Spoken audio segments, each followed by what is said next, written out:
नमस्कार। अभिवादन स्वीकार करें आदर्श तिवारी का।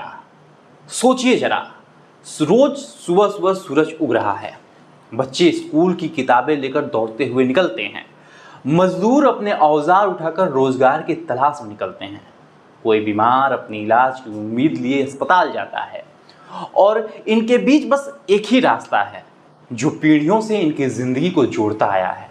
लेकिन अब उस रास्ते पर सिर्फ दीवार है, ईंट और पत्थरों से बनी हुई एक ठंडी, सख्त, बेरहम दीवार जो सिर्फ रास्ता नहीं रोकती बल्कि इंसानों के सपने और उनके आत्मसम्मान पर भी पहरा बिठा देती है। तमिलनाडु के तिरुवरूर जिले के वेलंगैन टाउन पंचायत में लगभग 200 मीटर लंबी और 10 फुट ऊंची एक दीवार खड़ी है।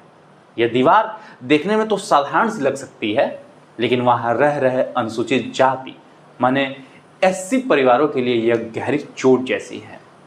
उनका कहना है कि दीवार उनके रोजमर्रा के रास्ते को रोक रही है और असल में जातिगत भेदभाव एक नया रूप है। यह दीवार करीब 3 साल पहले कोविलपुथ पथु वार्ड 14 और उसके पड़ोसी इलाके पाथरीपुरम के बीच बनाई गई थी। इन दोनों बस्तियों में मिलाकर 1000 से ज़्यादा दलित परिवार रहते हैं। 600 परिवार कोविलपथु में और लगभग 450 पाथरीपुरम में। पहले एक सीधा 2 किलोमीटर लंबा रास्ता था जिसे पीढ़ियों से लोग इस्तेमाल कर रहे थे। इसी रास्ते से बच्चे स्कूल जाते थे, मजदूर काम पर निकलते थे और लोग सरकारी हॉस्पिटल्स, चावल मिल, बाजार और पुलिस स्टेशन तक पहुंचते थे। लेकिन दीवार खड़ी होने के बाद यह रास्ता बंद हो गया। अब लोगों को करीब 1 किलोमीटर लंबा चक्का लगाकर मेन सड़क तक जाना पड़ता है। इसे सबसे ज़्यादा मुश्किल 800 से अधिक बच्चों को हो रही है, जिन्हें रोजाना स्कूल पहुंचने में ज़्यादा समय और मेहनत लग रही है। यहाँ रहने वाला ज़्यादातर परिवार दिहाड़ी मजदूरी करके गुजारा करते हैं, जैसे पेंटिंग, गाड़ी चलाना, सामान ढोना या खेती में मजदूरी करना। उनके लिए यह अतिरिक्त दूरी, समय और पैसों की बर्बादी है। बुजुर्ग भी परेशान हैं। नई समस्या ये भी है कि पंचायत एक सार्वजनिक पार्क उसी इलाके में बनी रही है, लेकिन दीवार की वजह से दलित परिवार वहां तक नहीं पहुंच पाएंगे।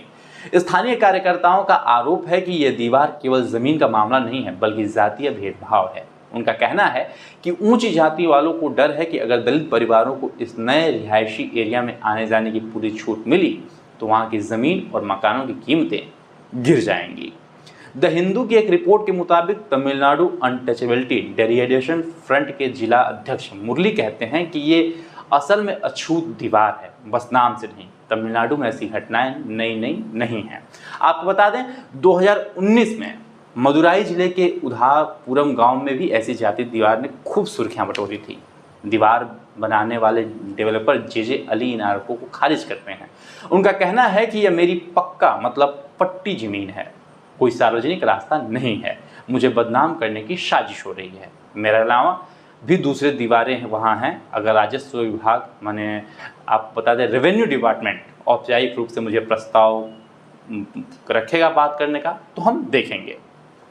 सितंबर 2024 में एक शांति समिति की बैठक हुई थी। उसमें रिकॉर्ड किया गया था कि पहले वहाँ एक लकड़ी का पुल, एक वुडन ब्रिज हुआ करता था जिससे लोग उस रास्ते का इस्तेमाल कर पाते थे।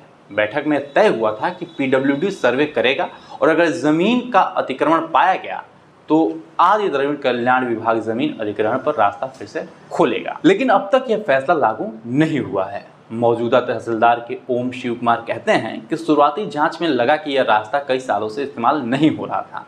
डेवलपर का कहना है कि यह जमीन अब बेच दी गई है, इसलिए सर्वे रिपोर्ट का इंतजार किया जा रहा है। जिला राजस्व अधिकारी बी कुलवैनी ने कहा है कि वह मामले की जाँच करेंगे। वही पुलिस ने खुद को इससे अलग कर लिया है। नल्लेमन डीएसपी पी तमिल मरण का कहना है कि यह व्यक्तिगत संपत्ति विवाद लगता है, हमें अब तक अनटचेबिलिटी प्रैक्टिस की शिकायत नहीं मिली है। समाजशास्त्री बताते हैं कि तमिलनाडु के कई गांवों में ऐसी दीवारें या अलग रास्ते अब भी जातीय भेदभाव की पहचान है। इंडियन कॉन्स्टिट्यूशन माने अपने भारतीय संविधान का आर्टिकल 17 अनटचेबिलिटी को खत्म करता है, लेकिन असल जिंदगी में यह नई शक्लों में सामने आते रहते हैं। वेलंगायमन की यह दीवार महज ईंट पत्थरों का ढांचा नहीं है, यह उस सामाजिक सच्चाई का प्रतीक है जिसे हम अक्सर देखकर भी अनदेखा कर देते हैं। जहां संविधान बराबरी और सम्मान की गारंटी देता है, वहीं जमीनी हकीकत में यह अधिकार अब भी अधूरे नजर आते हैं। यह दीवार बच्चों के भविष्य पर बोझ है, मजदूरों की रोजमर्रा की जद्दोजहद पर अतिरिक्त चोट है और बुजुर्गों की थकी हुई जिंदगी पर एक नया बोझ है।